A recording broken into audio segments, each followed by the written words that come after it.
Anne yarasohotse ari nijoro ajya kureba Fred we mu rugo. Mu ijoro Anne abwira Fred ati shaka ikintu ukora kuko kwa Philibert bari gushaka ko tubana na Philibert, ibintu byose bigeze kure kandi bashatse ko bakoze inama mu kanya, nabumvaga ndetse bavuze yuko bukwe buba mu byumweru 3 kandi rwose ntawe nshaka kujya kuri musore, ntago mukunda, ni wowe nkunda, shaka uburyo rwose iki kibazo gikemura. Fred ubwo ngubwo ahita panika agata umutwe. Amaze gutandukana na Bernard ahita hamagara Nadine amubaza ati ariko Nadine akamubwira ati ndakumva Fred, ibintu ndi kumva ni ukuri cyangwa ntabwo ari ukuri? Anasigaye akundana na Philibert cyangwa ntabwo bakundana? Kubera ko wakoze subscribe ndagusuhuje kandi ngo haye ikaze kuri Yep Media. Niba nawe utarabikora ndagushimiye ko bikoze ubu.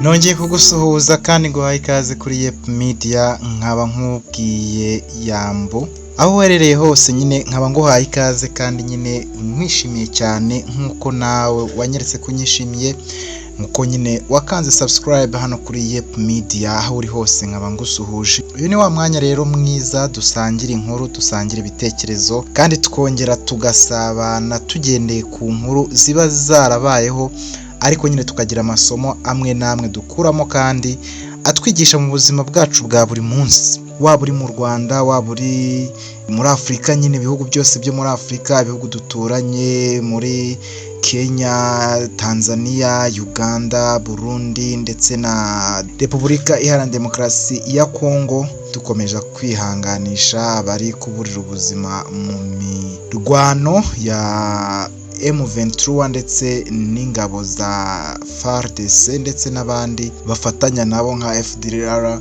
barwanya abantu bose bavuga ururimi rw'ikinyarwanda. Dukomeze dufatire ry'iburyo M23 kugira ngo ibashe kurwanya akarengane kari kubera hariya.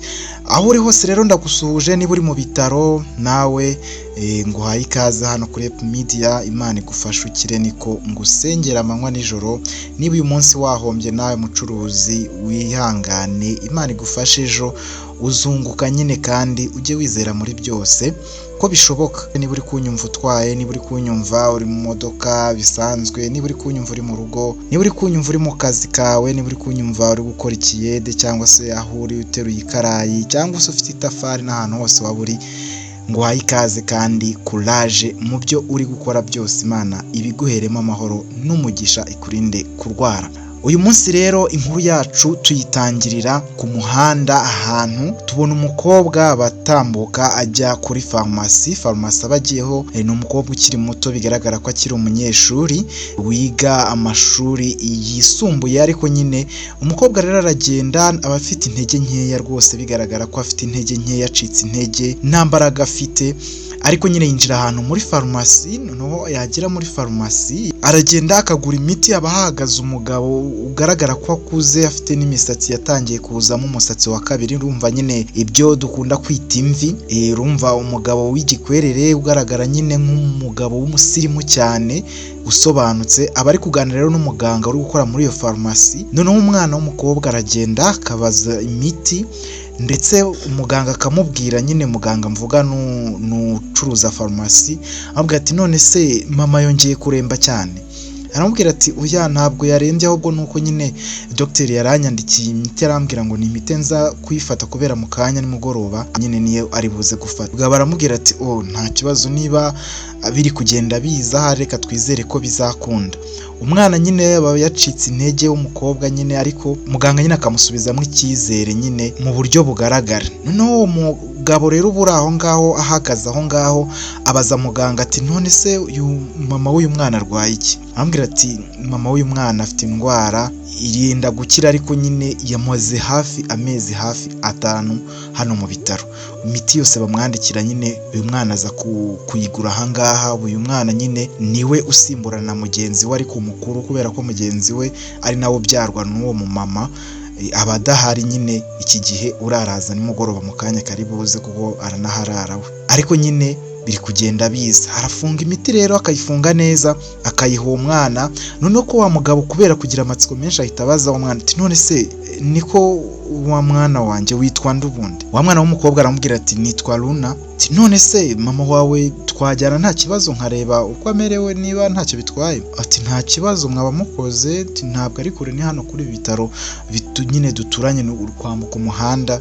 Hari hafi rero bahita bagenda, uwo mugabo ahita asezera muganga akamubwira ati ewa ndagaruka mu kanya, reka mbanze ndebe uwo mubyeyi ndumva ngize impuhwe rwose. Ati nta kibazo Anthony ndagutegereje. Uwo mugabo rero aba yitwa Anthony, ahita abwira umugabo wo muri farumasi ati umva Eric, nabwiye Philbert ko ari buze kwitabira ya gahunda, nizere ko nta kibazo muri bugirane. Aramubwira ati okay nta kibazo Philbert, ndamwizera waribyaye kabisa ntugire ikibazo, ariko nyine genda urebe ko uwo mumama nyine nanjye burangerayo kenshi, ariko kira buriya biri kugenda biza, twatangiye kwizera ko biri kuza. Barajyana rero, urumva Anthony wa mugabo nyine nakubwiye w'igikwerere nyine uri mu myaka hafi muri za 60, aragenda akajyana n'uwo mwana w'umukobwa witwa Luna uba ukiri mu mwaka wa 4 nyine segonderi. Urumva yuko abakiri muto rwose. Baragenda bagera mu bitaro, akinjira nyine mu cyumba uwo mama barwariyemo, akamubwira ati nyine mama arwariyemo hano. Bakinjira ati tugende nta kibazo. Bagerayo agasanga mama yakangutse, noneho bageramo akamubwira ati mama nyine uyu mugabo duhuriye hariya kuri farumasi kwa Eric, ahise yifuza kuza kukureba. Mbwira ati oh nta kibazo kabisa mwakoze. Anthony ahita yicara ku gitanda akamubwira ati none se mumeze mute? Umurwayi akamubwira ati tumeze neza nta kibazo. Iwe ntabwo nari nzi ko abantu bagira umutima nk'uwo bakibaho rwose, burya se baracyabaho? Ni ukuri murakoze rwose, nyine ndwariye ahangaha gutya mubireba. Anthony ahita amubwira ati oh rero mama ndi umuganga, nitwa Anthony, nanjye ndi umuganga, ndetse nuko nyine ndi muri pansi, ariko akazi kanjye nakoraga ni akazi k'ubuganga, ariko nyine nifuje, nabonye uyu mwana Luna aje kugura imiti hariya, nifuza nyine kumenya umuntu arwaje kuko nabonaga ahangayitse cyane mu mutwe, nabimubonagamo. Ati ni njyewe ahubwo ubu mumbonye ndi koroherwa, mbasha kuvuga, yego hari bitaragenda neza nkibabara nyine, ariko nkomeje gufata imiti nyine nk'uko mbisabwa n'abaganga nyine banyitaho, kandi ndabashimiye kuba mwagize umugisha wo gutekereza icyo kintu cyo kuza nyine mukandeba. Njye nitwa Maria, ubu ngubu uyu mwana uri hano yitwa Luna nyine nk'uko yabibabwiye, avukana nyine n'umuhungu nyine ukundana n'umukobwa wanjye. Umukobwa wanjye yitwa Anne. Mu kanya araba ageze hano uko waza nimugoroba, nyine akanya adahari abwira mugenzi w'uyu nguyu Luna, akaza nyine akabanyitaho, ariko nyine akenshi Anne niwe tuba turi kumwe.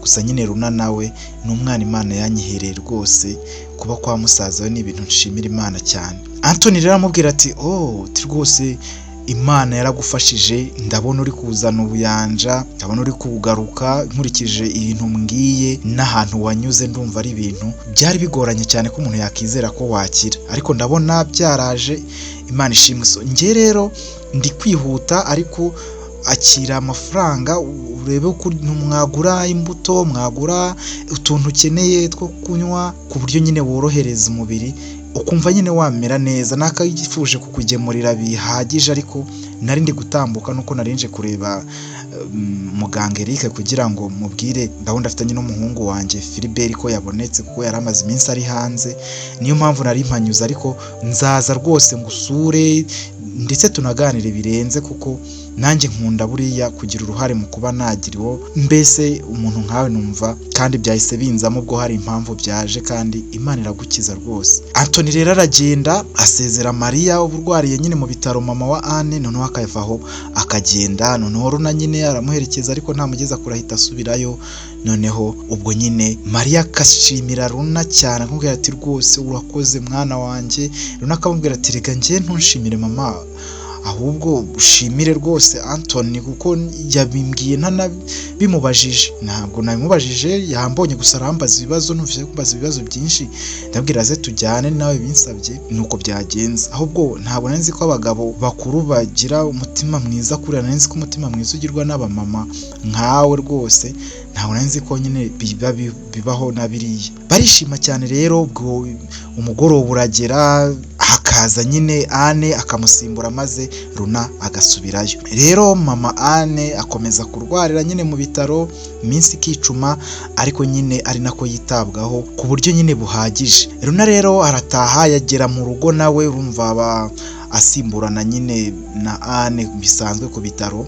Hashize rero iminsi nk'itatu ine gutyo abwira Fred ati Fred, ariko uzi ko nabonye umugabo udasanzwe. Fred aba ari musaza wa Luna ariko banabana nyine aho Fred ababa kuko ababa mu nzu nini. None se uwo mugabo udasanzwe uri gushaka kuvuga iki? Nyine Fred, ntabwo nzi ko habaho abantu umuntu ashobora kukubona gutya akagufasha nta kintu umuhureho, nta muntu umuzi.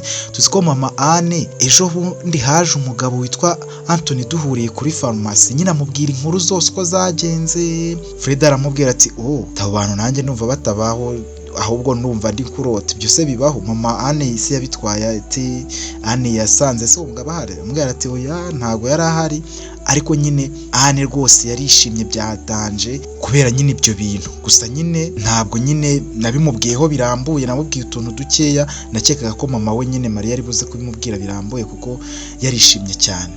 Fred arishima kumva ibintu nyine biramushimishije kuko abakundana na Anne byadanje bimwe bikomeye cyane. Bamaze igihe bakundana, urumva ko aho bigera ko Luna mushiki wa Fred ukiri n'umunyeshuri atangira kujya gusimbura Anne ku bitaro. Ni abantu nyine baba barinjiranyemo kandi bakundana byadanje. Hashize rero igihe, hashira ibyumweru 2, Mariya akaza gutaha. Mariya aza gutaha mu rugo yarakize nyine yarorohewe. Reka mvuge ko yari yorohewe kuko nyine nabwo yaragikurikiranwa n'abaganga, rimwe na rimwe bamuha imiti bakijya gufata ya miti, ariko imbaraga ziri kugenda zizi indwara iri kugenda irushaho gukira.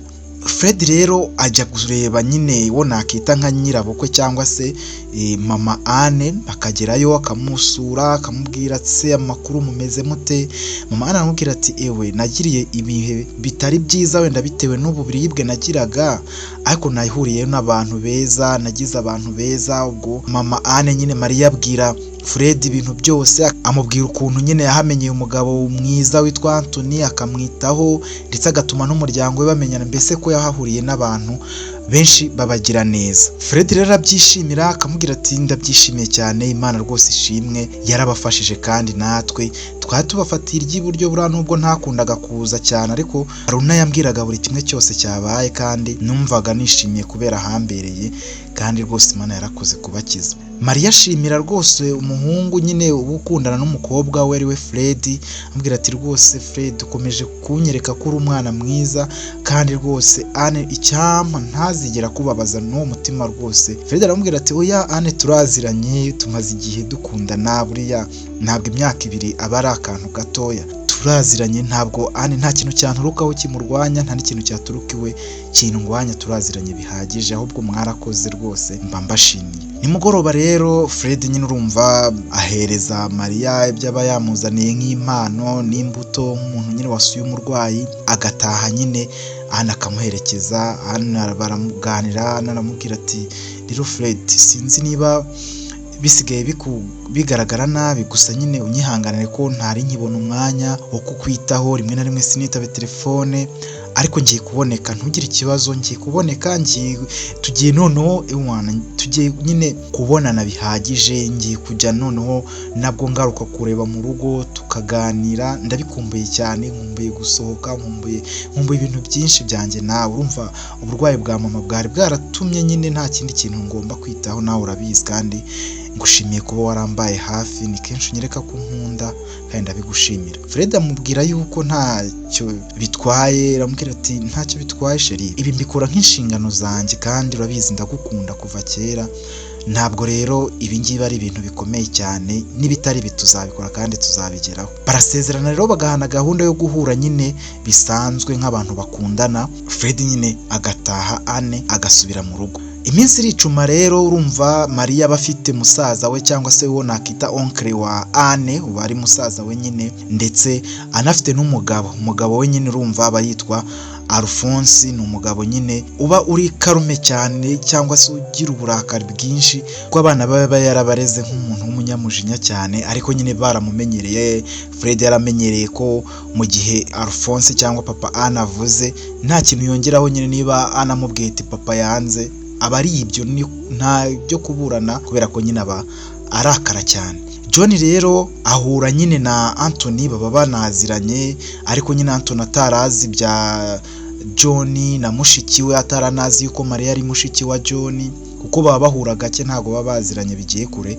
Ariko nyine kururu yuko Anthony nyine umuryango we bakunda gufasha nyine Mariya, byatumye we na John noneho banamenyana birenze. Ko ni kwa kunda abantu bahuriraga. John yari umuntu ucuruza nyine ibintu bijyanye n'ibyuma, akanika amamodoka, ni umuntu nyine wari uziranye n'abantu benshi, ni umuntu wavuganaga n'abantu benshi. Rero na Anthony bari baziranye gutyo bisanzwe. Ariko nyine nyuma yo kumenya ko Anthony yagize impuhwe akita kuri mushiki we ari we mama Anne, John byakomeje kuba umubano ukomeye cyane hagati ye na Anthony, ku buryo John yagiye no kumushimira, aramushimira akamubwira ati rwose warakoze kwita kuri mushiki wanjye, naraje kubimenya, nanamenye ko uriya musore ukunda kuza bya kumwitaho mu rugo iwe ari umuhungu wawe Philibert. Nyine byaranshimishije cyane, nabonye uri umugabo udasanzwe, ngiye nabonaga uza kwigurira amapine hano usimbuza mu modoka, nkumva ari ibintu bisanzwe, ariko uri umugabo udasanzwe rwose, wakomeje ingabire yawe yo kuba muganga nubwo utakiriwe, ariko byarakomeje, umutima mwiza waragumanye. Anthony rero amubwira ati oya, ni ibintu bisanzwe, biriya dukora njyewe na Amanda umugore wanjye, ni ibintu rwose n'abana banjye buriya barabitojwe, yaba Cynthia yaba Philibert, ni abantu batojwe kugira neza kandi bakagira neza batitaye ku cyabagarukira, kubera ko ntawe umenye ejo uko bizaba bimeze. Anthony rero atandukana na John aramushimira, nyine urabyumva, yari amashimwe menshi cyane ku muryango uraho usanzwe udakize, uraho nyine usanzwe wishakisha nk'uwo kwa Alphonse, wari umuryango usanzwe, ntago bari abakire, nta modoka ntaki, bari abantu bari aho basanzwe nyine, ariko nyine nanone badasaba umunyu cyangwa se ngo basabirize, ariko ntago bari abakire. Ni ukuvuga ngo rero ubuzima bwarakomeje, abantu benshi nyine bakomeza gusura Mariya mu rugo, ndetse yewe na John aza guhura na Philibert. Nyine urumva bari barabaye inshuti. John we yabaga yishimiye umuryango wo kwa Anthony cyane, yumvaga yuko bakoze ibintu bidasanzwe ndetse byaranamurenze. John rero yari umugabo muremure utavugirwamo rwose, ufata ibyemezo ndetse aganafata ibyemezo mu rugo rwa Alphonse, kuko Alphonse barumvikanaga cyane. Nuvuga icyo John yabaga ashaka nicyo na Alphonse yabaga ashaka, icyo Alphonse ashaka nicyo John yakoraga, nawe nicyo yabaga. N'abantu bumvikanaga cyane, kandi nyine urumva barabaramo bya bindi byo kuba nyine umugabo nyine ari musaza w'umugore wawe cyangwa se umugabo w'umushiki wawe, ariko mwumvikana bya hafi cyane, ndetse John yari mukuru wanganye imyaka na Alphonse. Urumva byari ibintu nyine bahuriyeho byinshi cyane bitandukanye. Bari kugenda rero bahura na Elade, umwana muto witwa Elade. John akamusuhuza, Philibert akamubaza ati se uriya mwana usuhuje uramuzi se? Philibert nyine abafite imodoka, amubwira ati ya uriya ni murumuna w'agasore kakundana na mwishywa wanjye witwa Anne, ndakeka uyu muzi ujya umubona mu rugo, n'umukobwa, nuko adakunda kuba ahari, ariko nyine mfite mwishywa wanjye w'umukobwa, umusore bakundana nyine ni mukuru wa karakana nsuhuje, ni umusore se ko ari agasore. John abapinga Fred cyane rwose ku rwego rwo hejuru, ku buryo nyine aba yumva nyine atanateretana na mwishywa we Anne, ku buryo nyine abasuzugura nyine mbese Fred. Ariko Fred na Anne baba bakundana bimwe bikomeye ku buryo utanabitambikira mu rukundo ngo bikunde. Philibert rero bugeraho kuza kwita kuri mama Anne, kuza nimugoroba akamuha imiti, akamubaza uko amerewe, akamupima, abamwitaho nk'iby'akazi, ko yavuye ku kazi, yabaga ku kazi nyine yarazaga akareba Mariya akamwitaho, akamupima icyo asanze, akagira inama Alphonse mukora iki kugira ngo akomeze kwitabwaho. Nyine niko nyine Anthony papa we yari yarabimusabye, kandi nawe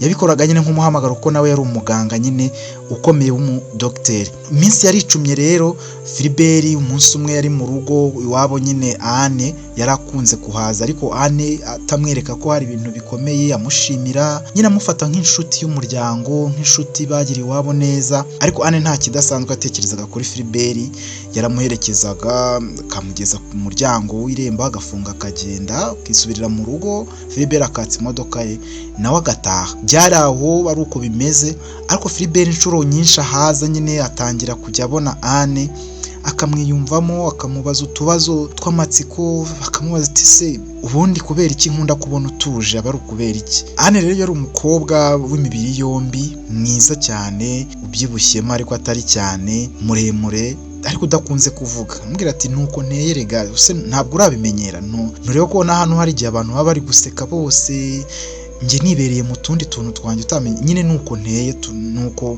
nuko nisanze, ntabwo ari ukusuzugura, ntabwo ari ukutavuga, kandi rwose iteka mpora ngushimira kuko nta nshuti tuzigera tubona mu rugo zimeze nk'inshuti z'iwanyu, muri abanyamutima mwiza kandi turabakunda cyane. Philbert rero ko Anne yamwigaragarizaga, Philbert yarushagaho kubona yuko Anne ari umukobwa mwiza, akarushaho kumukunda, ariko nyine ntabimubwire, akomeza kwikorera ibyo biba byamuzanye mu rugo iwabo Anne, akita kuri Maria nyine, maze nyine ubuzima burakomeza. Maria rero yaje kubwira nyine umugabo we Alphonse ko nyine yagiriwe neza nyine na Anthony, aramubwira ati buriya uriya muryango waramfashije cyane, ntabwo ndumva twapanga ikintu tukazabitura byibura kugira tubereke yuko ikintu badukoreye ari ikintu kidasanzwe. Njye narebabaraga cyane, ariko aho menyaniye na buriya muryango batwitaho, buriya kwa muganga bari kutureka gutya.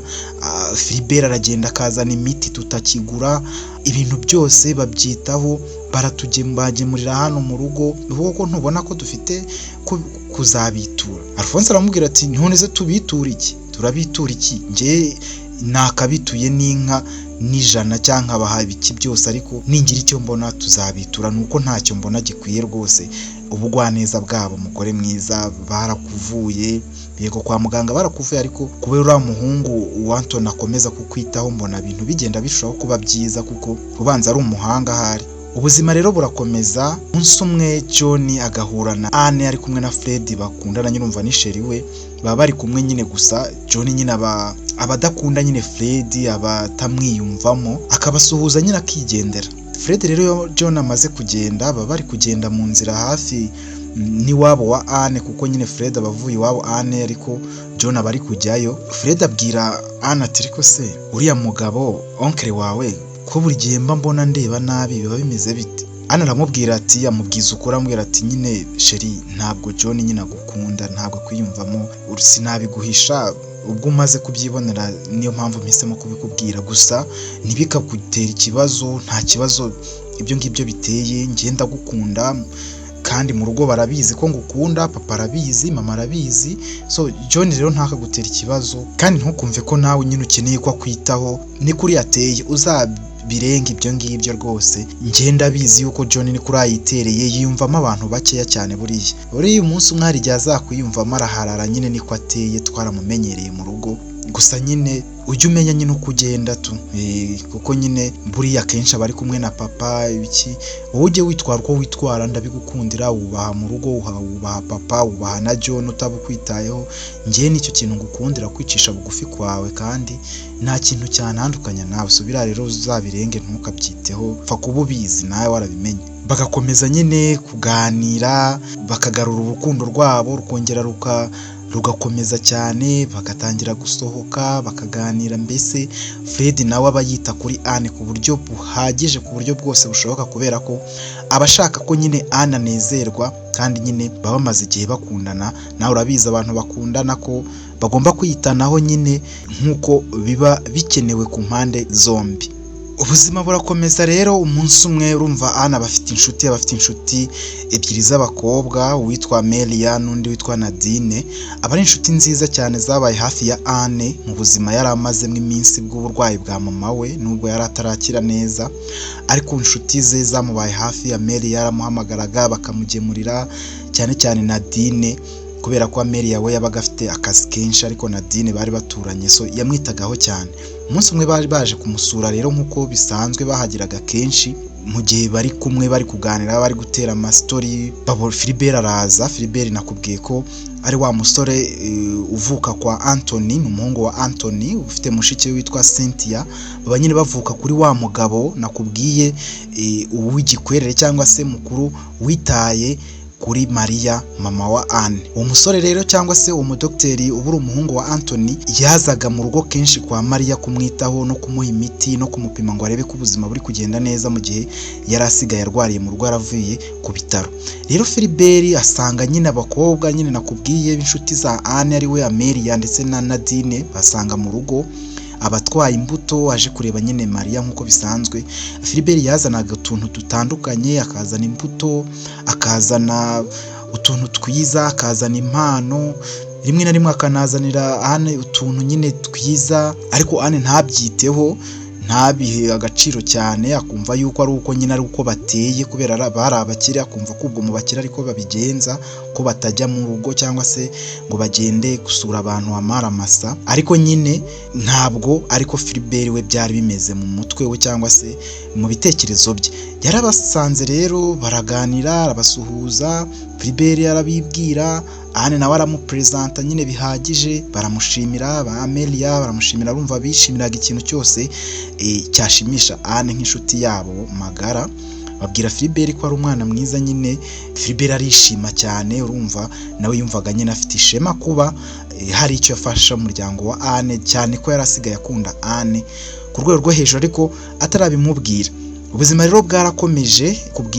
Nakubwiye ko Anne yari afite inshuti ebyiri zitwa Amelia na Nadine, ariko na sheri we witwa Fred yari afite inshuti ebyiri nawe zikomeye, ndetse hari n'indi nshuti ya hafi cyane yitwa Bernard, ariko abenshi abo babaga bari kumwe cyane ni Frank na Jay babaga bari kumwe na Fred cyane, ubuzima bwabo busanzwe bahura bagasangira. Ariko Bernard we urumva Bernard yari afite akazi ka kure, yari akiri kwiga, mbese ntabwo babonanaga kenshi, ariko nawe yanyuzagamo bakabonana, ariko yabaga ahuze cyane, yabaga ari busy cyane.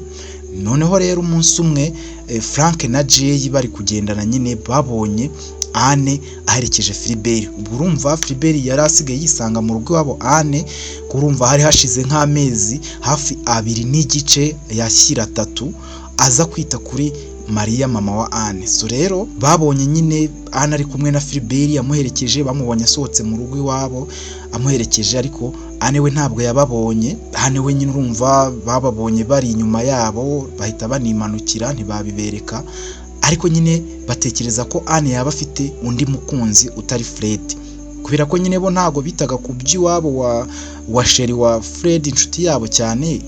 Bari bazi ko nyine arwaye, ariko batazi ko hari ikintu gikomeye, nyine bazi ko yanatashye, nta makuru menshi nyine babaga babifiteho. Ahubwo babonye Philibert ndetse na Anne bari kumwe. Philibert urumva yitwaraga mu modoka, Anne yamugezaga hanze ku modoka nyine bakaganira, yegamye ku modoka amukoraho, nyine Anne akabyihanganira kubera atagomba kumusuzugura kuko yitaga kuri mama we, kandi mama we yaratarakira completely cyangwa se ngo birangire neza. Yaragombaga rero kumwitwaraho kandi akumva nyine icyo amubwira. Rero Frank na Jay bameze nk'abamaneko rero babonye Anne gutyo bahita bavuga bati ibintu biko mbona byakaze. Ubuzima bwarakomeje rero, ubwo barababonye ariko ntibereka Anne ko bamubonye. Iminsi yari icumye rero, urumva Alphonse yaje guhura nyine. Alphonse nakubwiye ko ari papa nyine wa Anne, yaje guhura na Philibert nyine ari kumwe na Anne. Barahuye umunsi umwe, papa wa Anne abwira Philibert ati rwose uri umusore mwiza, uri umusore w'umuhanga,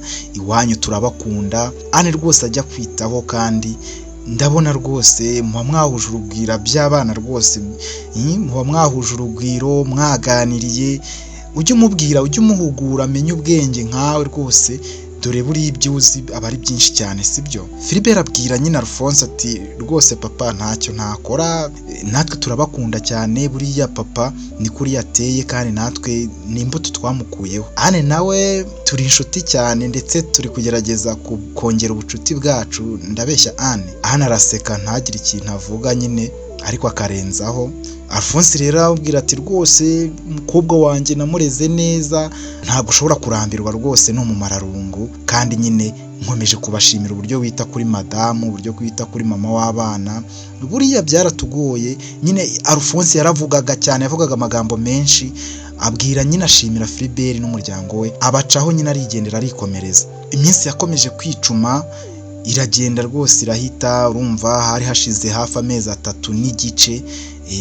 Mama wa Anne yari atangiye gukira noneho ku buryo bugaragara, asigaye atembera mu rugo, mbese akajya hanze akota akazuba, agatembera ari kumwe na Anne, anakamutembereza amufashe ukuboko, mbese biri kugenda bigaruka nyine agarura ubuyanja. Bigaragara ko nyine akazi ka Philbert nyuma yo kuva kwa muganga kari karakozwe kandi cyane. Iminsi yaricumye rero. Bernard nakubwiye ko ari inshuti ya Fred ariko yo ku ruhande utarakundaga kuboneka cyane, wabaga ari busy cyane. Hari umukobwa bari baziranye witwa Cynthia rero yiganaga nyine na Bernard, bigaga amashuri makuru, urumva bigaga muri masters ko bari bafite n'akazi. Cynthia rero aba ari mutoya kuri Philbert, aba ari we muto kuri Philbert ariko aba ari mushiki wa Philbert. Ndagerageza kukubwira amazina nyegeranya ku buryo utaza kubitiranya. Nakubwiye ko Bernard aba ari inshuti ya gatatu ya Fred afite inshuti 3 ariyo Frank na Jay ndetse na Bernard. Aho bakunze kuba bari kumwe, nakubwiye ko ari Frank na Jay, ariko Bernard nawe aba ari inshuti yakadasohoka ya Fred nubwo wakunze kuba ahuze cyane. Rero Anna bafite nawe inshuti ebyiri nakubwiye, Amelia ndetse na Nadine. Cynthia aba ari mushiki wa Philbert kwa Anthony, kwa wa muryango w'abakire nyine b'abadokiteri. Rero Bernard abaziranye na Cynthia kuko baba barigana nyine, bakaganira baravugana cyane. Bernard ari kumwe na Cynthia yabonye bari kumuhamagara cyane, aramubwira ati rero Cynthia reka ngende, Fred ni inshuti yanjye ari kunshaka cyane. Cynthia urumva ntabwo abazi Fred, ntabwo abazi arinde.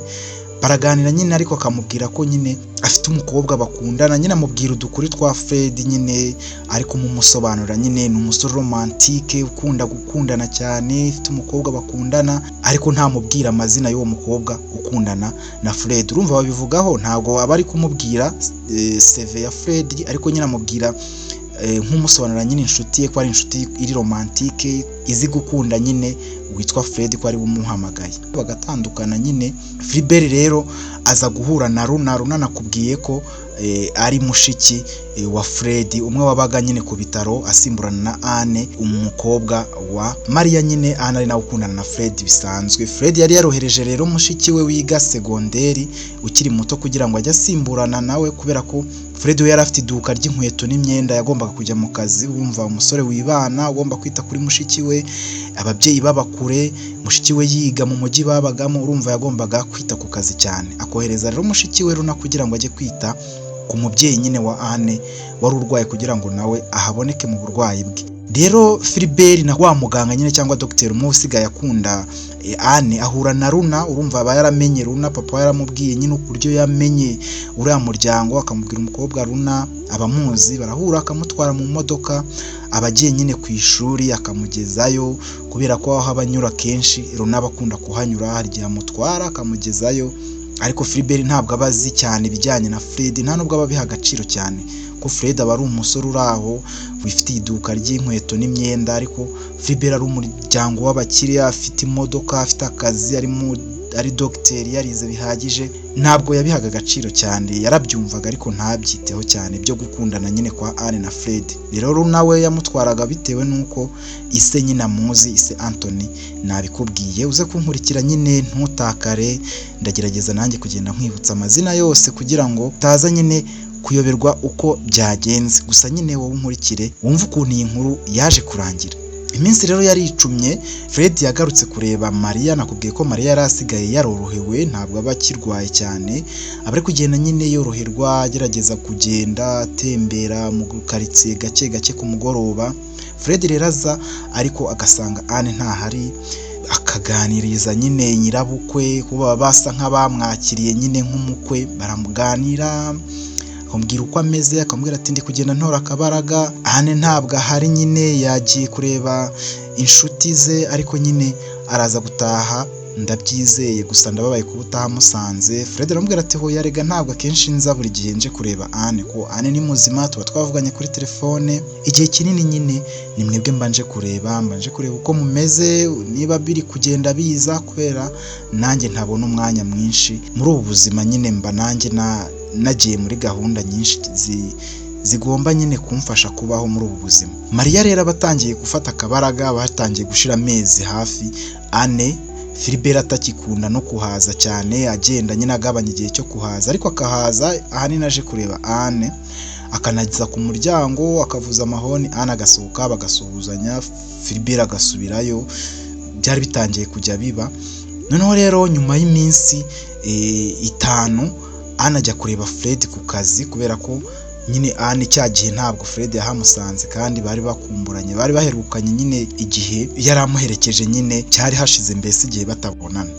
Anne rero yagiye kureba Fred ku kazi, aramubwira ati Fred nyine byabaye ngombwa ko nza ku kazi ko wanze kunyitaba kuri telefone, mama yambwiye ko atari njye wari waje kureba, ariko njye ndabizi ko ari njye wari waje kureba nubwo nawe arimo, ariko impamvu wanze kumfata ubwo nuko utahansanze kandi nyine nanjye nari nanze kugufata, gusa nta kidasanzwe cyabaye, niyo mpamvu naje kureba nyine ku kazi kugira dutahane nyine tuganira. Fred nyine aba yararakaye ariko arageraho akamubabarira, bataha baganira, akamubwira ati Anne utangiye kuba busy nkuko byari bimeze, mama wawe akirwaye akirembye, kandi ibyo bintu ndakeka biri kugenda byoroha, naramusuye ameze neza, so sinzi impamvu utari kuboneka, uhugiye mu biki? Anne aramubwira ati nta bintu mpugiyemo rwose, ntabyo, urabizi ndi gushaka akazi, rero n'ibyo bintu mba mpugiyemo, mba nagiye mu bizamini, mba nagiye, mama ntabwo urumva kijya nawe mu kazi, mba nagiye kureba aho yakoreraga uko ibintu biri kugenda, so rero akenshi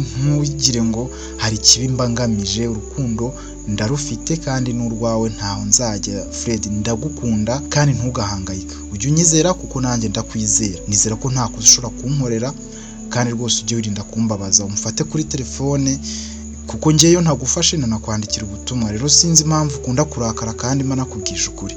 Fred nyine bariyunga, bimwe by'abantu bakundana, nyine akageraho akabyumva, nyine akumva ko Anne noneho nta bidasanzwe biba byabaye kugira ngo atitaba telefone ye.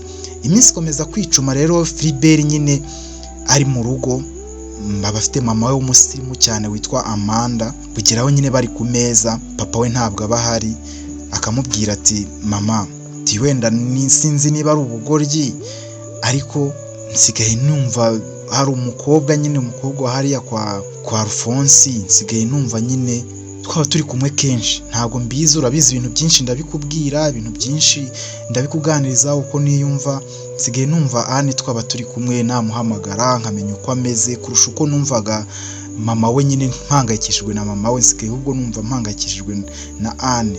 Anne ni umukobwa mwiza mama, ni umukobwa mwiza wubaha abantu, uvuga neza, witonda, mbese sinzi nanjye impamvu nsigaye mbyiyumvamo. Amanda nyine mama we aramubwira ati tumenye ko se nawe wakuze noneho wagize ubwenge, imyaka umaze kugira, ubundi wari warabuze umukobwa mwiza ukunda cyangwa ugukunda, ahubwo Anne ndashaka uburyo nanjye mubona kenshi cyane kuko ndishimye cyane, ndumva watangiye kugira ibitekerezo bizima mwana wanjye, nari nzi kuzahora mu mashuri, mu bintu by'akazi, ko iterambere urifite, ko mu rugo nta kintu ubuze, ko inzu yawe ihari, ko ufite imodoka, ni ukubera iki witwara nka Cynthia ukiri umwana umeze nkaho nta gahunda ufite? Rwose ntabwo ibi bintu nawe ari byiza, ntabwo mbikunda, ariko ndumva ndagushimiye rwose, ahubwo ndabibwira papa wawe ashaka akantu akugurira kubera ko ndumva ibyo bintu ari byiza. Hano wose ubona agira akazi se? Ntabwo ati oya mama, urabizi ntabwo afite akazi, ariko ndi kugerageza kumufasha gushaka akazi, ni ibintu ndimo nyine, kandi ndakeka bizatuma nyine nawe abona ko mwitayeho cyane, timufashe rwose mufashe. Philbert urumva rero aba yaratangiye gukunda Anne, anashaka gukoresha nyine ubushobozi bw'umuryango we n'amafaranga kugira ngo agerageza ashimishe Anne, nawe abashe kubona ko burya nyine amwiyumvamo.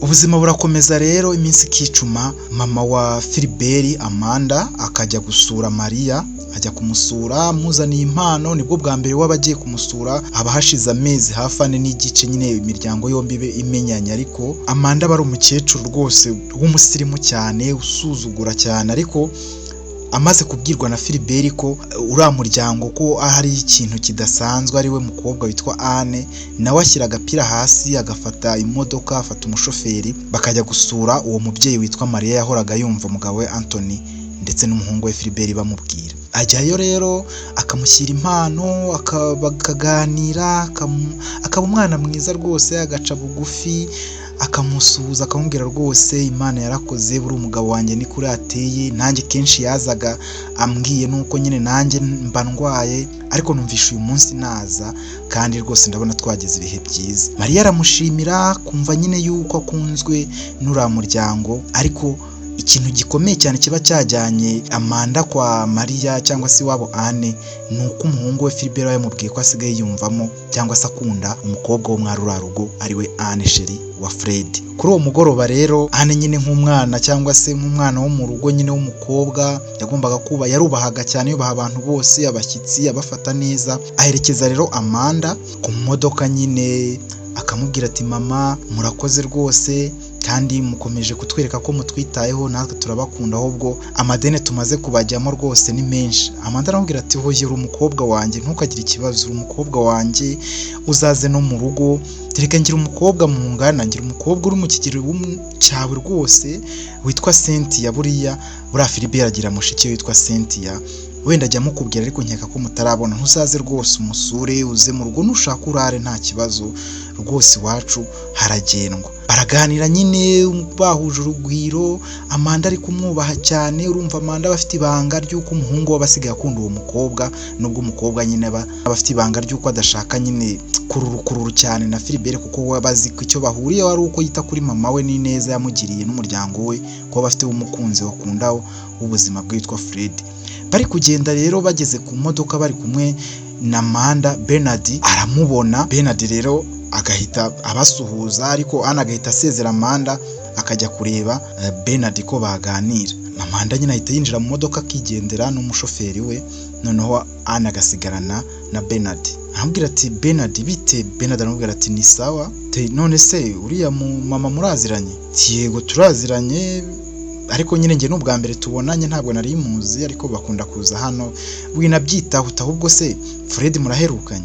Yari yarandakariye, amaze iminsi andakarira, nyine agenda ndakarira, wagiye umumbwirira ukansabira imbabazi kuri Fred, kubizi ko mukunda, ko ibintu byacu byose ubizi, wagiye umbwirira Fred koko kambabarira ntakomeze ibintu, njye ndamukunda, nta n'umuntu ushobora gukunda kumurusha. Bernard aramubwira ati it's okay, Fred nawe aragukunda, naragukunda cyane, ntukagire ikibazo rwose kuri we, kubera ko Fred atubwira ko agukunda kenshi, gusa nyine abafite complex, abafite nyine ibintu byinshi yibaza kuri wowe cyane, kubona nawe aba agomba kwishakisha, rimwe na rimwe akaguhamagara ntumwitabe, akagira nyine ibyo atekereza, ariko ni wowe wo kumwereka ko umukunda kurusha uko njyewe namubwira, cyangwa se ba Jay na ba Frank bamubwira ko umukunda. Ni wowe ukwiye gufata iya mbere ukamwereka ko muri kumwe mu bintu nyine byose muba mukora. Anasezeranya rwose Bernard ko agiye kubyitaho kandi ko yanabisezeranyije Fred, maze ubuzima bugakomeza.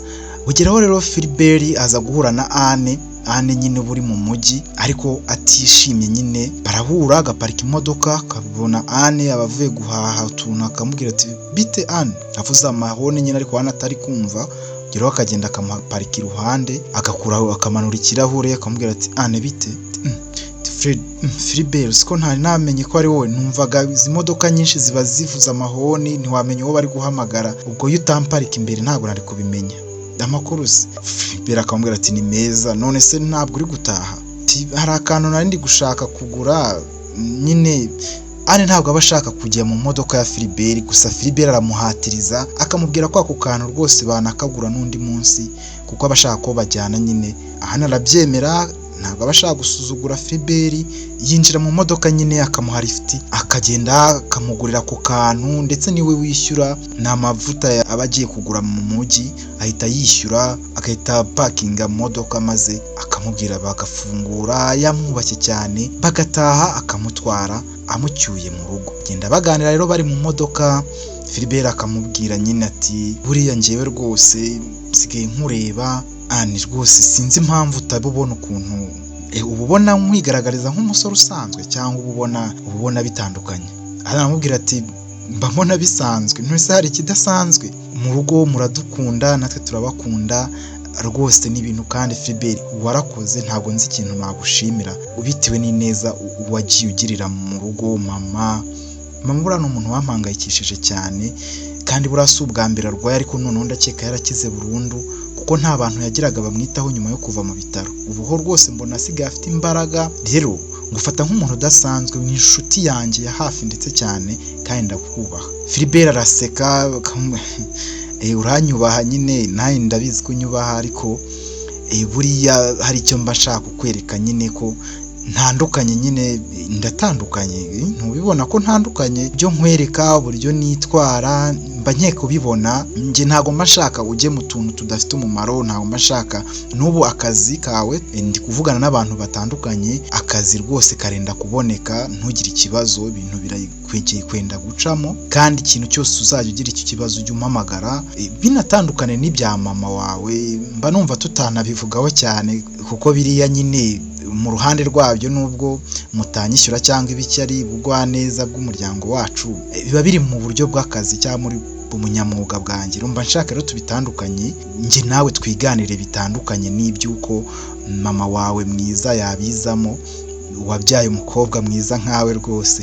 Anne rwose ntabwo uba wireba nawe. Anne rero aramwumvira, bari kumwumva. Umukobwa nyine ntabwo ayoberwa ko wamukunze, uri umusore bakunda kubonana. Naramubwira kumwe ati ntabwo umusore mwiza rega Philbert, noneho wakiyongeraho ukuntu uri umugwaneza, ukuntu ugira neza, mbese uri inshuti nakirata no mu bandi, uri inshuti nziza imba hafi, kandi ndabigukundira. Anne akomeza kugenda aca ku ruhande icyo Philbert ashaka kumubwira, ariko kugeza bageze ku gipangu cy'iwabo Anne maze agakuramo amavuta n'utuntu aba yashyize muri butu y'imodoka, agahita yinjira mu rugo nyine, akamusezera, akamupepera ati bayi wakoze, akigendera mu rugo. Philbert nyine afata inzira nyine, agafukatsa imodoka akagenda. Ubuzima burakomeza. Umunsi umwe rero hashize icyumweru, Fred aza guhamagara Jay ndetse na Frank, kubera nyine akababwira nyine ibijyanye n'imyitwarire nyine ya Anne asigaye amubonana. Anne abasigaye atari uwa Fred gusa, abasigaye ari busy ashaka akazi, aba asigaye agira rimwe na rimwe Philbert akamuhamagara,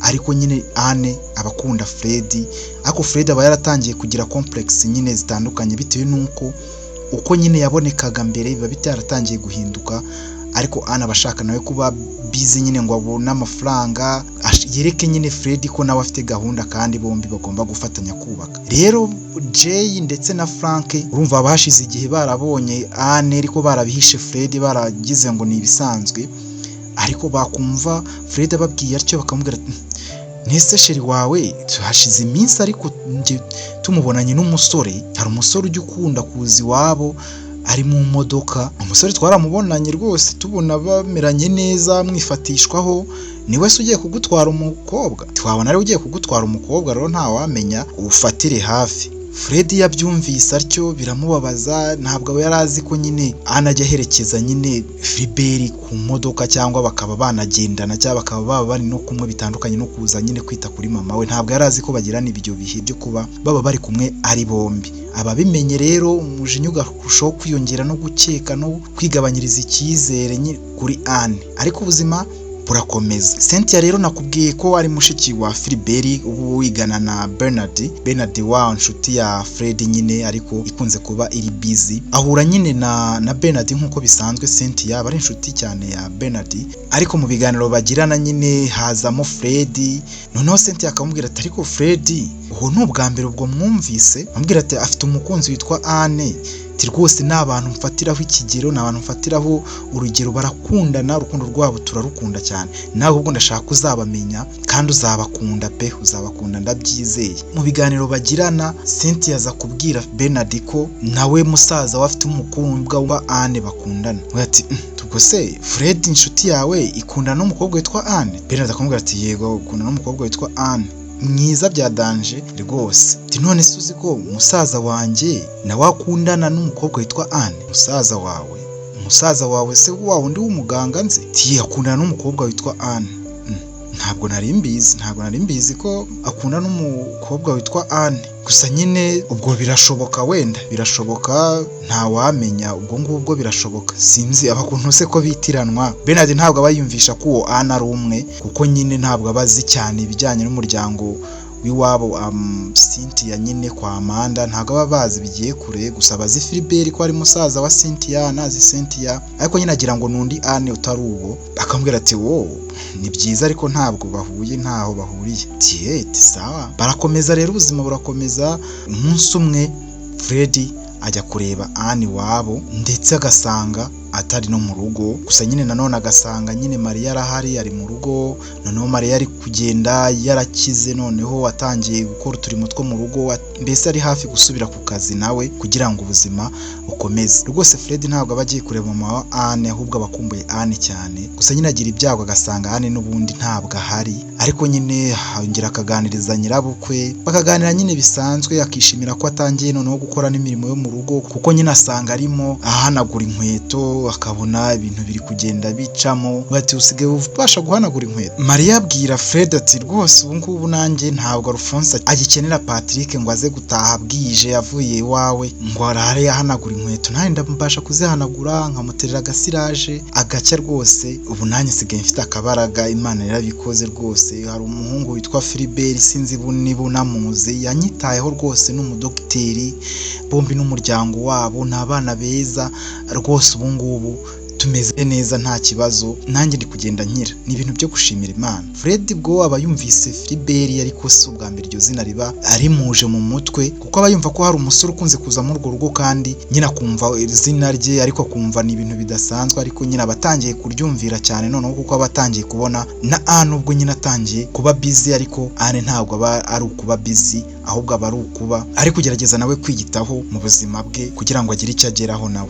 Fred ageze mu rugo ahamagara Anne, akamubwira ati Anne naje mu rugo iwanyu ndakubura, sinzi ibintu usigaye urimo bimeze bite. Anne aramubwira ati rega Fred nta kintu kidasanzwe ndimo, ese umbura kangahe, uretse ko waje utanambwiye uje untunguye. Nari nagiye, ntabwo nari ndi mu rugo, nari nagiye rwose kureba ba Nadine, nanagiye iwabo Nadine, nagiye guhura nawe, bari bampamagaye kandi nabikubwiye yuko nyine nzajyayo uriya munsi uyu, ubwo rero ntabwo nari nzi yuko wabyibagiwe, sinanabikubwiye. Okay, amakosa n'ayanjye, naje ntakubwiye. None se bimeze bite? Nyine bimeze neza, ndagukumbuye, nshaka ko tubonana, mbese nyine ndumva ngukumbuye cyane. None se twahura none hamwe iri joro? Nese ko bwije cyane ubwo birakunda? Nyine ngenda ndashaka ko duhura. Okay, reka ndebe uburyo bikunda, gusa nyine papa aranyica simbizi. Nese washatse uburyo ugera nyine hafi no mu rugo? Reka nze naribi. Fred araza bakaganira, ariko Anne nyine aba ari hafi no mu rugo, hafi no ku gipangu cy'iwabo no ku rugo rw'iwabo. Fred agatangira gushinja Anne ko hari ibintu atari kumubwira by'ukuri, atari kumubwiza ukuri. Akamubwira ati Anne warahindutse, kubera iki nsigaye ngushaka nkakubura kandi twakabaye twembi tudashakana? Anne aramubwira ati rega Fred nta kintu kidasanzwe, njye ndagukunda, nta bintu byinshi ndimo, nta mana, kandi nakubwiye ko ibi bintu rwose ntabwo ari byiza. Njyewe ndagukunda, nyizera, kuki njyewe ubundi nkwizera ntabwo ubibona? Ibyo bintu by'umusore bavuga Philbert nta kintu mpanga nawe, nta na kimwe. Philbert ni inshuti yo mu rugo, ni inshuti y'ababyeyi banjye ndetse no kurusha njyewe, ni inshuti ya mama, ni inshuti ya papa. Njyewe nuko nyine aba ari njyewe wenda turi, uretse ko ananduta cyane nyine, ntabwo ngiye nkundana nta mukunzi wundi mfite uretse we Fred, nta n'uwo nteganya kugira, kandi kireka wowe nubigiramo uruhare, kandi nabwo waba umbabaje, ntabwo nazakubabarira. Ndagukunda n'umutima wanjye wose Fred, please ntukambabaze. Fred nabwo arataha nyine bagataha yumva yuko ubwo Anne nyine abihakanye. Hashize rero icyumweru, Philbert aza kubwira John, nakubwiye ko John aba ari oncle wa Anne, amubwira ko akunda Anne noneho byeruye, kandi ko abyemeye rwose, bahita banakora ubukwe, kandi ko rwose ari ibintu yari yaratinze kandi kumubwira. Urumva bashize amezi hafi 6 baziranye, imiryango yaramenyanye. Philbert nyine akaritobora nyine akabwira John ati njyewe John sinzi niba mwabiganira na papa, kuko we ntabwo aranabimenya, ariko mama arabizi, na Anne ubwo arabizi. Anne sigaye mukunda, kandi yabyitayeho rwose, twahita tunakora ubukwe buri kimwe ndagifite, ibintu byose birateguye.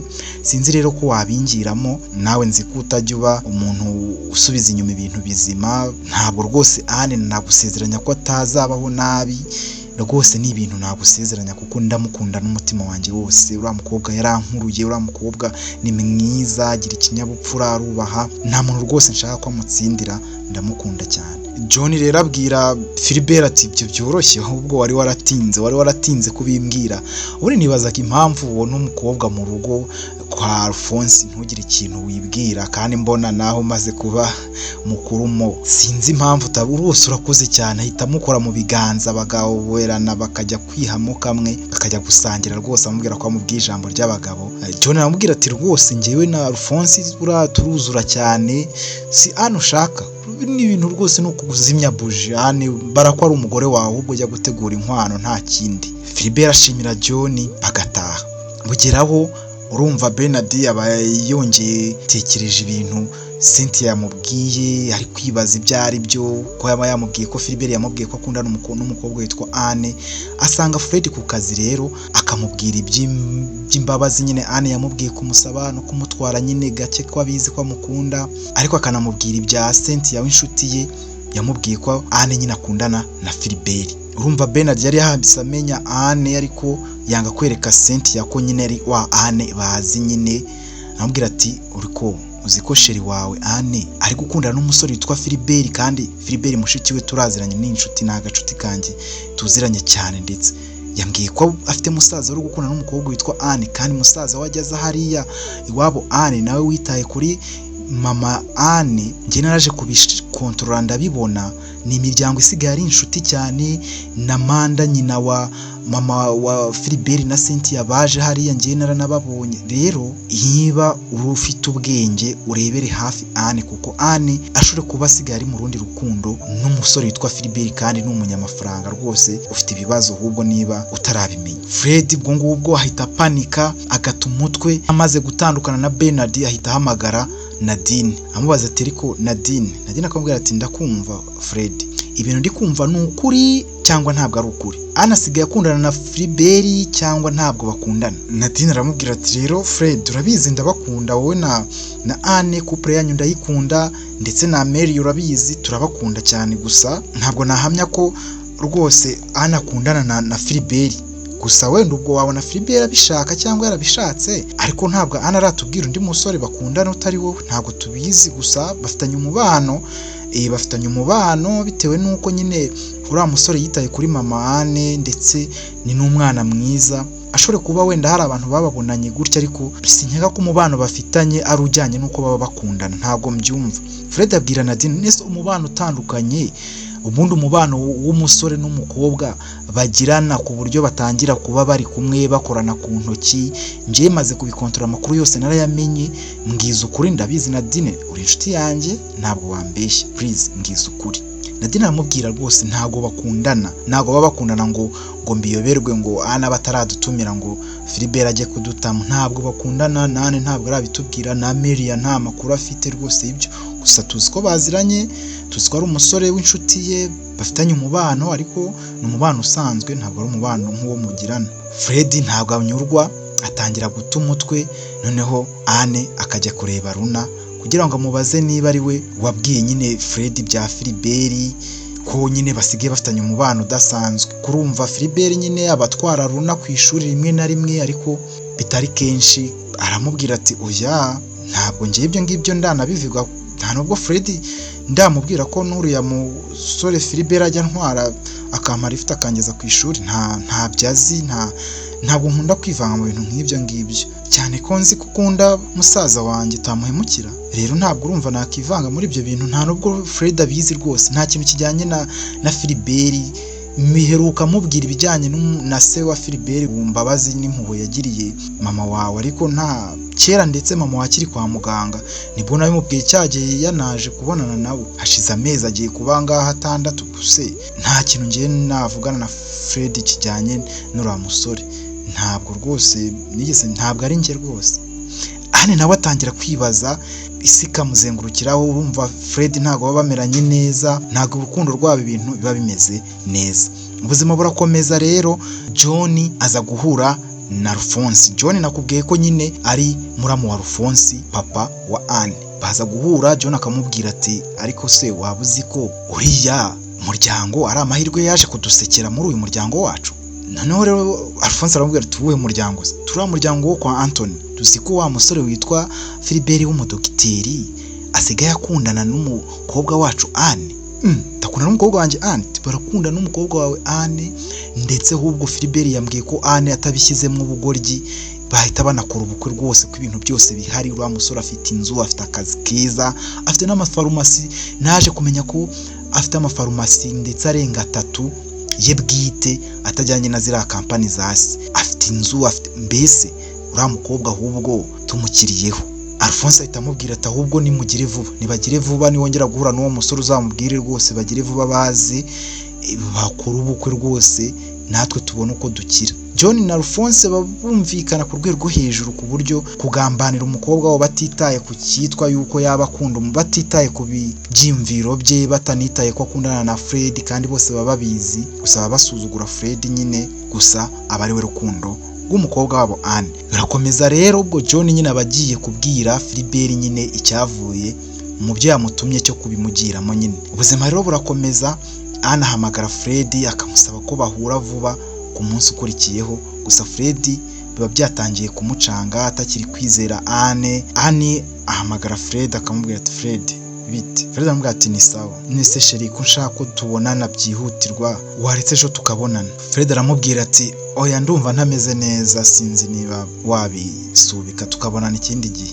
Anamubwira ati oya birihutirwa, njye ndi kugushaka, ndashaka ko nshaka nyine kukubona, nshaka ko tuganira, nshaka ko ujya muri mood, nshaka ko wishima, nshaka kujya, nshaka n'ibindi bintu, hari n'ibintu nshaka kukubwira, ndagukeneye cyane rwose, ndagushaka cyane kandi birihutirwa. Ubwo ushaka uburyo nyine tubonana kandi nyine vuba cyane. Noneho rero ubwo Fred aramubwira ati okay, ndaza kureba uburyo nyine nabishyiraho umurongo, ubwo ejo mu gitondo tuzabivuganaho, ejo nyine turebe uburyo dupanga kubonana niba koko uri seriye. Noneho anamubwira ati reka nta gihe ntaba ndi seriye Fred, ndagukunda, mba ndi seriye, nta n'ikintu cy'ikinyoma naba nkubwira, kandi ntanagukunda ntabwo naza kukubwira aya magambo, ntabwo twabanye nabi ku buryo naba ndi kukugambana ngo mbure kubikubwira, naba narabiretse cyangwa ashaka ibindi bintu nkora. Rero ntabwo uri umuntu nashaka kubabaza ngo nkomeze mwihishemo, nakubwiza ukuri. Nta rundi rukundo ngira, ni wowe rukundo rwanjye rwose, ni wowe Fred, please mbabarira. Ubwo mu gitondo Maria arabyuka nyine, nakubwiye ko Maria ari mama wa Anne. Abyutse Alphonse nyine umugabo we asohoka mu nzu akamubwira ati ariko mama Anne, uyu munsi dufite abashyitsi kandi abashyitsi bakomeye cyane, nizere ko witeguye kubakira rwose, kandi n'abashyitsi uri bukunda cyane nawe ubwawe. Urumva kwa Anthony baraza kudusura, kandi Anthony arazana n'umugore we, baraza gusura rwose nanjye ndetse n'umuryango wacu. Ndifuza ko uyu munsi na Patrick yataha kare bakadusura twese duhari, kuko nyine ndabyifuza cyane. Ntagire umuntu uva aha ngaha kuri uyu mugoroba w'uyu munsi, ngashaka ko badusanga twese tukagirana ibihe byiza, kandi rwose biraza kuryoha. Ubwo ngubwo urumva ko Anne nyine yari bibaye ngombwa ko ataza kuva mu rugo, kandi niyo gahunda yari yahanye na Fred ari nawe umwihamagariye. Ku gicamunsi rero Philibert yahamagaye Anne amubwira ko niba afite umwanya hari ikintu ashaka kumubwira ko bahura. Undi nawe amubwira ko afite gahunda. Anne aramubwira ati oya ntabwo byakunda, afite indi gahunda, ntabwo byakunda ko tubonana, nyine ntabwo byashoboka, ndetse ntabwo nyine byakunda, nubwo waza hano mu rugo ndahuze cyane, ntabwo byakunda, hari ahantu ndi bujye. Philibert yarabiretse nyine arihangana, urumva yaramuhakaniye. Anne ntabwo yamenye icyo yashaka kumubwira, gusa Philibert yashaka kumubwira ko niba yabikunda ko yaza kuzana n'iwabo, ko yari yamenye amakuru y'uko nyine Anthony na Amanda umugore we wabo nyine bari buze gutemberera nyine iwabo wa Anne. Gusa ntabwo Philibert yigeze asobanurira Anne ko nyine bari buze kuhaza, cyangwa se nyine ngo abimubwire nyine. Gusa urumva Anne we gahunda ze zari zapfuye, nubwo nta makuru menshi yari abifiteho. Noneho Fred nyine nimugoroba yahamagaye Bernard amusaba ko aza kuzana na Cynthia kugira ngo ikinyoma kijya habona, kubera ko Cynthia nyine urumva yari yamubwiye Bernard bya bindi, amubwira ko afite musaza witwa Philibert, ufite umukobwa wakundana witwa Anne.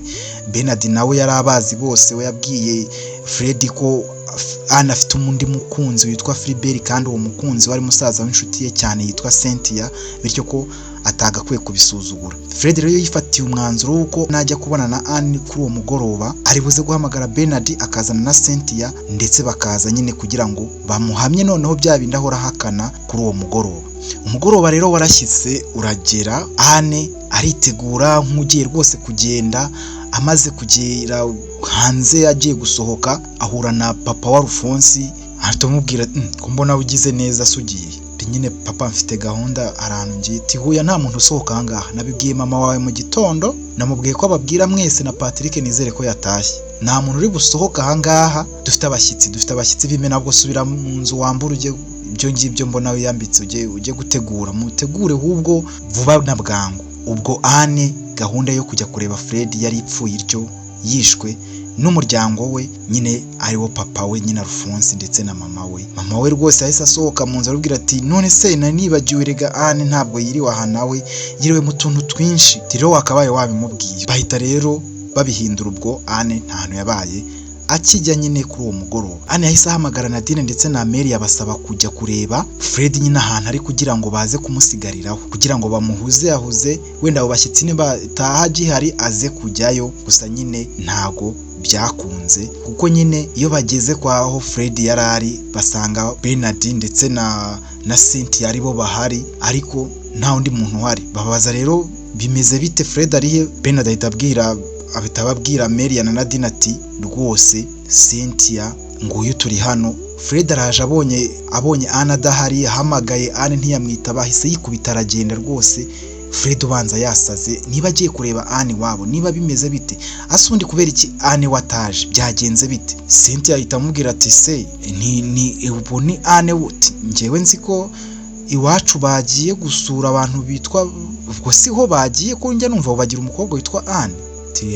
Tubwo niho bagiye. Ubwo bose bahita bamenya ko iwabo Cynthia bagiye gusura iwabo Anne. Ibyo rwose birakaza Fred aba yagiye nyine nta n'ibyo abashaka kumva. Noneho rero ari kugenda, ageze mu nzira abona ubutumwa bugufi bwanditse ari Anne umwandikiye bugira buti sheri mfite ubwoba. Fred yumva atunguwe yarakaye, akamuhamagara akamubwira nabi, akubwira ati ntuzongera kunkinisha. Kubera icyo ushaka kunkinisha, kuki ushaka kunkinishiriza umutima, kubera icyo unkorera ibintu nk'ibi koko Anne wamburanye iki? Naguhaye urukundo, naguhaye ibintu byose, naguhaye buri kimwe mfite, kubera icyo ibi bintu bikora koko? Ahita amukupa atumvise n'igisubizo, agahita ahamagara Patrick baye bumvikanye na Anne ko Patrick musaza wa Anne atazigera aza mu bibazo byabo by'urukundo. Gusa Fred bamaze kumurenga ahita ahamagara Patrick akamubaza ikibazo kimwe ati ese Patrick nibyo koko Anne akundana na Philbert? Patrick aramubwira ati ntabwo mbizi, nta makuru mbifiteho, gusa nyine ntabwo ndabimenya ngiye, urumva ndacyari mu nzira, nibwo ndi kugera mu rugo, ntabwo namenya ngo barakundana. Ariko njya mbona nyine aza, Philbert ni inshuti ye nyine aza mu rugo, ariko se barakundana se? Ntabwo mbizi, ntabwo bakundana. Ariko yumva bitamunyuza agahita ahamagara Bernard akamwitaba, agahita amubwira ati nk'uwo mukobwa witwa Cynthia. Aramumuha ati none se Cynthia akamubwira ati karame nibyo kuko musaza wakundana na Anne? Cynthia aramubwira ati yego, Philbert yambwiye ko umukobwa bari mu rukundo yitwa Anne. None se niko byahurirana n'uwo Anne? Barakundana nyine. Ubuzima noneho Fred biramucanga.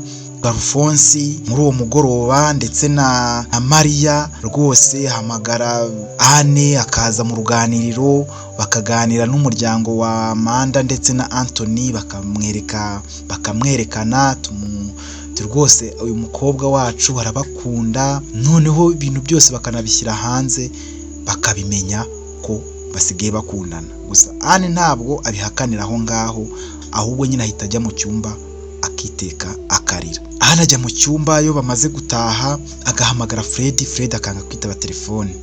Buracya Fred n'ubundi yanze gufata Anne kuri telefone, akayiterera hari ibintu biramucanga, akabona Fred yamwanze, yarayishe gahunda.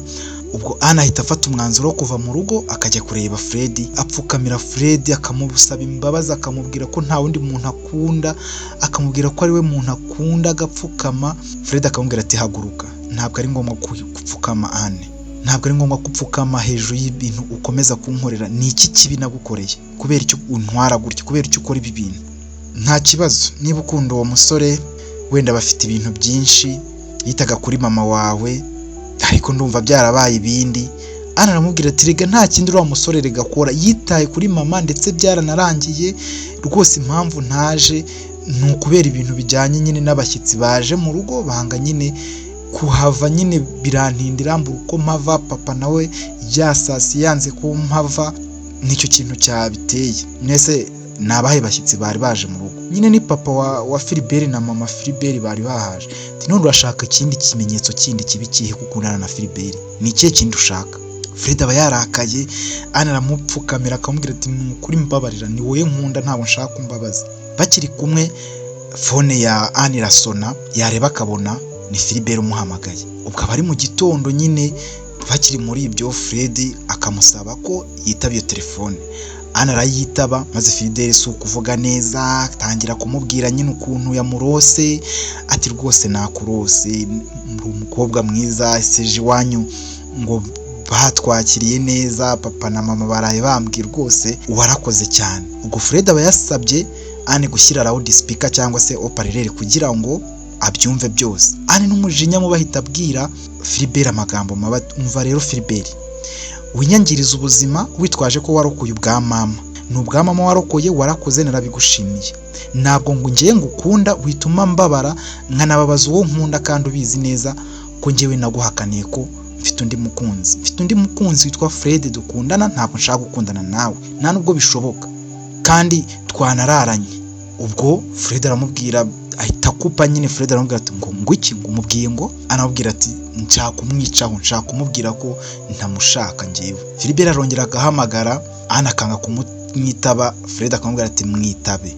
Ana aramwitaba, noneho Philibert agahita avuga, ariko twabiganiraho, ngewe rwose nisanze gukunda kandi buri kimwe ndagifite, twahita tunakora ubukwe rwose byihuta, kandi bikaba ngombwa ko tunabana, kandi ndakeka nta kintu wazabura rwose, wazabaho wishimye ubuzima bwawe bwose. Ana ahita abwira Philibert ati ngewe rega ngewe mfite umusore nkunda. Fred ahita yaka Anne telefone, uratumva wa musore we rero, uyu mukobwa yarafashwe, ngewe nitwa Fred, umukobwa ndamukunda, Anne ntabwo uzi aho twamenyaniye, wikwitwaza ibyo ufite by'iwanyu n'ibyo wakoze, twarabigushimiye birahagije. Rero tandukanya ibijyanye no kugira neza no gushaka gukorera umuntu. Ntabwo Anne wamugura, ntabwo ari umuntu uciriritse wagura ibyo ngibyo byoroheje gutyo gusa ngo ugure umutima we ugendeye kuri ibyo. Anne ndamukunda, arankunda, tuvire mu buzima. Ahita akupa telefone.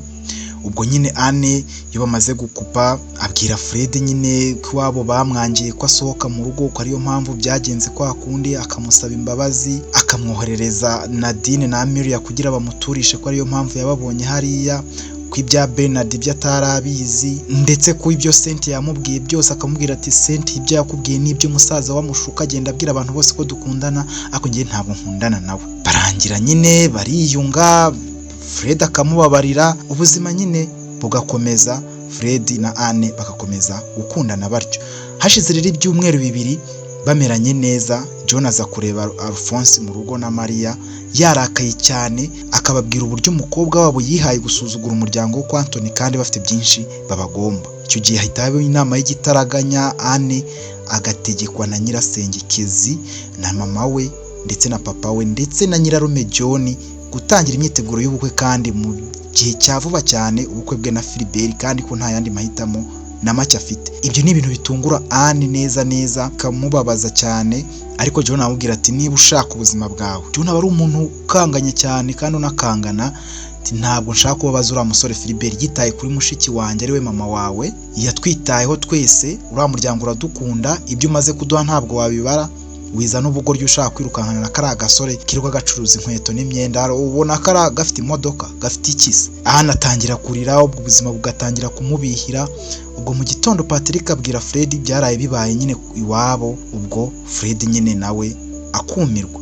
Ubuzima rero burakomeza. Anahamagara Nadine akabaza na Mary, akababwira ibintu byamubaye, ukuntu bimeze nk'inshuti ze nyine magara, maze bakamubwira ko babyumva nyine. Nadine gusa bamubwira uburyo bitandukanye, Nadine aramubwira ati njyewe numva rwose utakwitesha amahirwe yo gushakana n'umusore nk'uriya rwose ufite amafaranga iwabo bagukunda b'abakire b'abaganga rwose njye numva utabyitesha. Nese yego uramukunda Fred, ariko Fred se ubona hari bizarangira bite? Amelia gusa waramubwira ati njyewe ndabizi ukuntu bimera rwose, nudashakana na Fred uzahora ubyicuza kuko nyine niwe rukundo rw'ubuzima bwawe, kandi rwose nubwo adafite ibya mirenge na Fred ntacyo abaye, nta kintu abaye rwose wakabaye ahubwo ushaka uburyo upanga nawe ukamubwira ibiri kukubaho ku buryo nawe agira icyo yibwira ko ntacyo abaye kandi ntacyo abuze.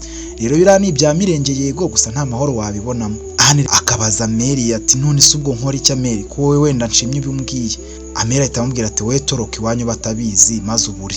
Ubwo buracya ku gicamunsi Philibert aza mu rugo iwabo Anne, gusa Anne ntiyigera na rimwe amwitaho nubwo aba nyine yabishyushyemo ameze nk'aho ubukwe bwegereje kuko imyiteguro yaratangiye.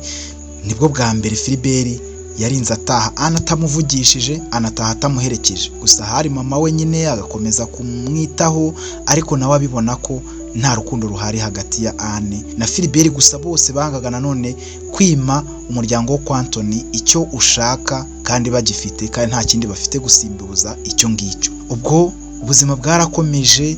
Hashize iminsi Anne yarasohotse ari nijoro ajya kureba Fred we mu rugo. Mu ijoro Anne abwira Fred ati shaka ikintu ukora kuko kwa Philibert bari gushaka ko tubana na Philibert, ibintu byose bigeze kure kandi bashatse ko bakoze inama mu kanya, bakoze inama nabumvaga ndetse bavuze yuko bukwe buba mu byumweru bitatu, kandi rwose ntawe nshaka kujya kuri musore, ntago mukunda, ni wowe nkunda. Shaka uburyo rwose iki kibazo gikemura, ushaka uburyo bwose ushoboye. Urabona nje kukureba nijoro ntabwo bikunda yego, kubera nyine uba ushaka kunyitaho ngo sindakazi wacu, ariko nabo bashaka kundakaza. Ntabwo John bashobora kumuvuguruza abatwara uko yiboneye. John na papa barumvikana, mama ntabwo ashaka kumvugira kubera ari we bitagaho. Ndi mu mazi abiri, ashaka rero uburyo niba ducika. Njye Amelia yambwiye ngo dushaka uburyo ducika, rero ndumva wabikoraho. Fred yabwiye Anne ko nawe ubwe yiteguye kandi ko igihe cyose azahora amukunda kandi azahora arwana nawe intambara iyo ari yo yose. Hashize iminsi 3 rero Philibert yatangiye kujya kureba Anne ari kumwe na John, bagasohokana nyine. John ari mu modoka nawe akabasigaho bari kumwe kuri hoteli, kubera Anne nta magambo n'ijambo yari kuvuga. John ari guhita mukubita nyine, yari onkere we. Ubwo ahantu hose baciye bakifotoza nyine, abantu bakabafotora nyine, bigaragara ko Philibert ari gukundana na Anne rwose. Iminsi iricuma, gusa byabaga nyine ari nk'umugenzo kuko Anne we isura yabaga nyine yijimye nyine, ari kugira ngo kwa Anthony na Manda nyine mu bakire babone ko nyine nta kintu nyine bashinje iwabo, gusa ntabwo umutima we wari uri hamwe. Imyiteguro yarakomeje. Ubwo umunsi umwe Anne abwira mama we ko akumbuye kujya kureba nyine nyirasenge Kezia, kubera ko nyine ashaka kugenda kahamara nk'iminsi 3 kuko nyine atazongera kubona uburyo baganira nyine bisanzuye, kubera nyine agiye gukora ubukwe kandi ubukwe bugiye kuba vuba. Maria rero urumva hari hasigaye iminsi mike cyane ngo ubukwe bube. Maria rero yarabimwemereye, ariko nyine amubwira ko papa we Alphonse ndetse na John batabizi, ko nabo yabanza akabibabwira, kubera ko ibintu byinshi abamubwiye ko nta cyemezo wazongera gufata ko ibintu byose bijyanye na Anne ari bazajya bibwira. Anne aramubwira ko ibintu bijyanye na nyirasenge, aramubwira ati mama nose na Mansenge ntabwo ibyo ngibyo bibareba, kandi Mansenge twavuganye, njyewe twavuganye ko njyayo, twavuganye rwose ntubigireho ikibazo. Maria nyina wa Anne ntabwo abyitaho, avuga ati ti rwose genda umusore unamunsuhurize, umare iminsi 3 nyine akugira inama, kubwire impanuro, uzaze nanjye nzongeraho izanjye arizo za nyuma, unagenda doro nawe disi uramukumbuye, uramukunda nawe aragukunda rwose, kuba ugiye gushaka uriya musore uzamukunda, ntugire ikibazo, twese nuko twashatse. Anne ibyo bari kumubwira byose ntabwo bari kubyumva. Amubwira ibyo ngibyo nyine, maze Anne akagenda. Gusa ataragera kure, Alphonse papa we nyine we na John bari kumwe mu modoka, imodoka ihita iza mu rugo. Noneho bahageze Alphonse abaza Anne ahantu yaba ari, maze Maria aramubwira ati Anne se ko adahari. Anne yagiye rwose kureba nyirasenge, aramara iminsi 3 amanutse, yagiye mu kanya kashize, subu ntagiye kugerayo. Ubwo na Philibert yarabari inyuma nawe baje kureba nyine uko ibintu bimeze, bapange gahunda nyine bihuta, ibintu byabishyushye.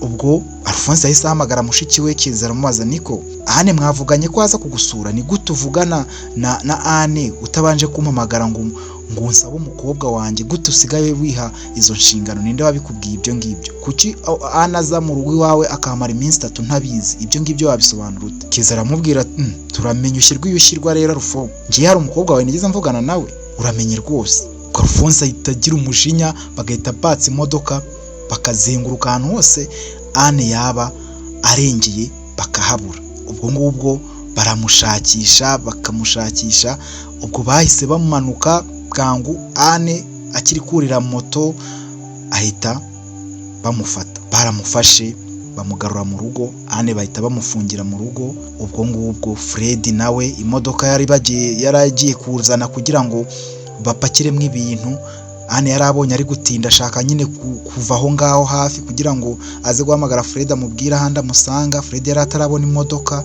ubwo ngubwo birangira bipfuye yaragiye kureba Fred ngo bicikire bava aho ngaho baramuzanye rero ubukwe bwagezeho iminsi yaburaga iminsi 3 n'ubundi ngo bube iwabo yaracungishijwe ijisho atemerewe kurenga urupangu ubukwe rero bwarabaye mariage ikomeye cyane barabana ndetse na Philibert nyine barabana ariko Anne yarakaye atita kuri Philibert umutima warabaye umukara ubwo ngubwo Fred nawe abantu bamugendaho buri gihe baramurindishije abantu babagizi ba nabi ku buryo adashobora kugera kwa Anne cyangwa hwaba gusa nyine bigezeho Anne hashize kwezi abwira Philibert nyine amwifataho neza amwereka ko ibintu bimeze neza abwira ati narasamye ndumva ntameze neza nshaka kujya kwa muganga ubwo yamuhamagaye ari kuri telefone amubwira ati sinzi niba wababwira abarinzi nyine bakandika bari hasigaye hari indwane kugira atahava ubwo Philibert arabahamagara amubwira ati umugore wanjye ashaka kujya kwa muganga kandi mumureke atambuke kubera ko bagiye kumwitaho Anne yasohotse atyo asohoka wenyine nta n'ikintu na kimwe atwaye ageze ku muryango kuri gate arasohoka aragenda ameze nk'umuntu urwaye ameze nk'umuntu utwite wasamye nyine ufite isesemi aharenze ahita asanga Fred aho yari ahagaze nyine yapakinze ibintu byose mu kamodoka ke bahita bigendera baracika ubwo futashye nimugoroba asanga Anne ntarataha kuva kare yamuhamagaye phone yavuyeho azabaza abarinzi ati Anne arihe yatwabonye agenda agiye kwa muganga niko yatubwiye nawe nkuko wari umaze kubitubwira ubwo birangira nyine Anne atorotse bombi na Fred barigendera bajya kure cyane aho iwabo batanazi Fred rwose iduka yarisigiye Patrick kuko Patrick nyine niwe wafashije Anne nyine mu buryo bwo gucika no kumvisha nyine Philibert ko nyine ajya arwara rimwe na rimwe ko afite umuganga umwitaho utandukanye icyo gihe rero baracitse baragenda bava muri urwo rugo barigendera bajya kure cyane ubu hashize rwose igihe kirekire kuko ubu ngubu Anne na Fred babyaranye ubu bafitanye abana 3 ndetse kandi bataranashyingiwe bataranasezeranye bwagezeho nyine Philibert amuhagatanya biwabo barabyakira bariyakira gusa Anne ntiyigeze yongera gusura iwabo cyangwa se kureba icyamuhuza n'iwabo mu maso nta kintu na kimwe yigeze areba naho niwabo kuko abafata nk'abamugurishije ku ngufu kandi bakanamufatisha ku ngufu niba wankurikiye rero inkuru yacu yabaye ndende wihangane cyane ni inkuru nagombaga kukubwira kubera ko nyine muri ubu buzima tugomba kwigiramo amasomo menshi icyo nakubwira mukundane kandi nyine niba ukunda umuntu murwanira urukundo rwanyu kuko kubana n'uwo udakunda buriya nabyo ubwabyo ni gereza yigendera uzakunda uwo ukunda kandi urwana intambara ku ruhande rwawe zaba iz'umubwira zaba izutamubwira ariko aba ari intambara urwana izo murwanana rwose ugamije ko mwembi mutsinda maze intsinzi mukayiserebura muri kumwe urukundo rurimo amahoro ruruta urukundo rw'uruhatirizanyo rurimo ibyishimo bibarwa ku mashyi ndagushimiye rero nitwa Tinsanze mukunda Imana n'abantu kandi nyine ciao naho utaha kubera ko wakoze subscribe ndagushimiye kandi nawe ikanzu ubu urakoze cyane iki ni ikiganiro The Facts cya Yep Media nyine nitwa Tinsanze ciao nakagaruka